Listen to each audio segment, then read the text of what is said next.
म्हैसाळ योजनेचे सर्व पंप सुरू करणार, तसेच आयुर्मान संपलेल्या पंपांची क्षणात वाढ होणार.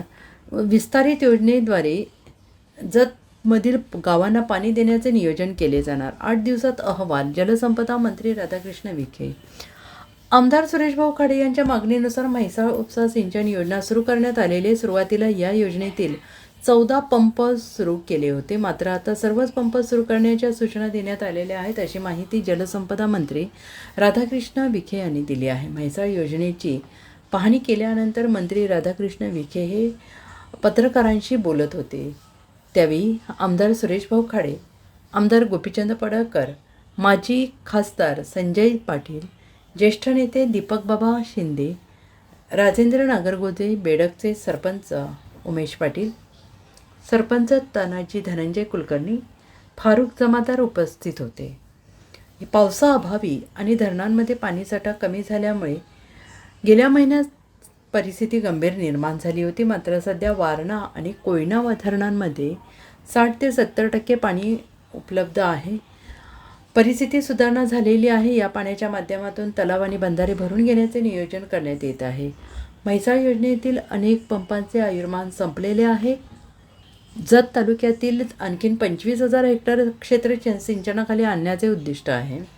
त्यामुळे विद्यमान पंप बदलणे किंवा कमी खर्चात त्यांची कार्यक्षमता वाढवणे शक्य आहे का, याचा अभ्यास केला जातो आहे. या संदर्भात तांत्रिक अधिकाऱ्यांना 8 दिवसात सविस्तर अहवाल सादर करण्याचे निर्देश देण्यात आल्याचं त्यांनी म्हटलेलं आहे.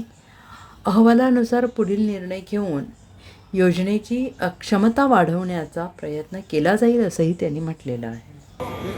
माननीय खाडे साहेबांच्या मागणीप्रमाणे आता ह्या योजना सुरुवात केलेली आहे. आता प्रथमतः 14 पंप सुरू आहेत. आता सगळेच पंप सुरू करण्याबद्दल आज सूचना दिलेल्या आहेत. त्याच्यामुळे नागक्षेत्राच्या जे तलाव आहेत, बंधारे आहेत, त्या ठिकाणी जर पाणी भरून देता येईल. आणि सुरुवातीच्या काळात तर मोठे गंभीर प्रश्न समोर उभा होता की पाऊस नसल्यामुळे धरणामध्ये पाणी नव्हतं.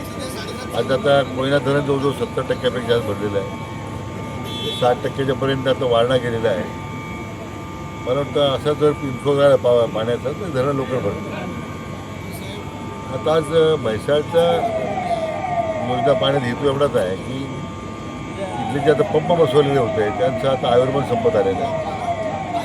डेव्हलॉइट कंपनीला एकूण सगळ्या पंपांची पाणी उचलण्याची क्षमता किती आहे, नवीन तंत्रज्ञान वापरून क्षमता वाढ कशी करता येईल. पुन्हा या म्हैसाळच्यावरती विस्तार योजना जी आणखी 25,000 एकराची तिला पाणी द्यायचं आहे. मग ते पाणी कसं आपण देऊ शकणार आहोत, जी गोपीचंद पडळकर साहेबांची मागणी आहे. असे कोणता विचार करता आज पुन्हा मी गावची भेट दिली आला की जर अधिकाऱ्यांना तो अहवाल मी पुढच्या वेळेला बोलवला आहे प्रेझेंटेशन करण्यासाठी. पण आपण त्यामध्ये तातडीनं पावलं उचलली पाहिजे आणि म्हणून पुढच्या 8 दिवसात तो अहवाल येतो आमच्याकडे आणि आपण मग कारवाई करतो.